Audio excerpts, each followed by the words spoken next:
અંકલેશ્વર જેડીસીમાં ઔદ્યોગિક અકસ્માતનો સિલસિલો યથાવત રહ્યો છે. જેડીસી વિસ્તારમાં આવેલી એક કંપનીમાં હાઇડ્રોલિક મશીન પર કામ કરી રહેલા 36 વર્ષીય પરપ્રાંતીય શ્રમિકનું ઊંચાઈ પરથી નીચે પટકાતા કરુણ મોત નીપજ્યું છે.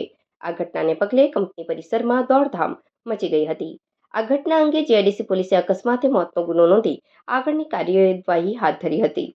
મળતી પ્રાથમિક માહિતી અનુસાર અંકલેશ્વર જેડીસીની ખ્વાજા ચોકડી નજીક આવેલી સિગ્મા રોડ લાઇટની કંપનીમાં આ દુર્ઘટના સર્જાઈ હતી.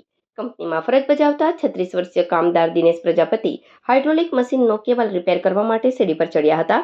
આ દરમિયાન અચાનક તેનું સંતુલન બગડતા તેઓ સીડી પરથી સીધા નીચે પટકાયા હતા.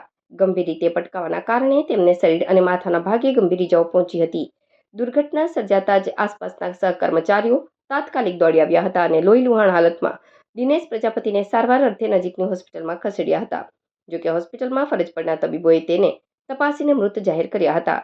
મૃતક દિનેશ પ્રજાપતિ મૂળ ઉત્તર પ્રદેશના વતની હતા અને હાલ અંકલેશ્વર ગઢખુલ વિસ્તારમાં આવેલી જનતાનગરમાં પોતાના પરિવાર સાથે રહેતા હતા. કમાઉ સભ્યના મોત થતાં પરિવાર પર આભ તૂટી પડ્યું છે.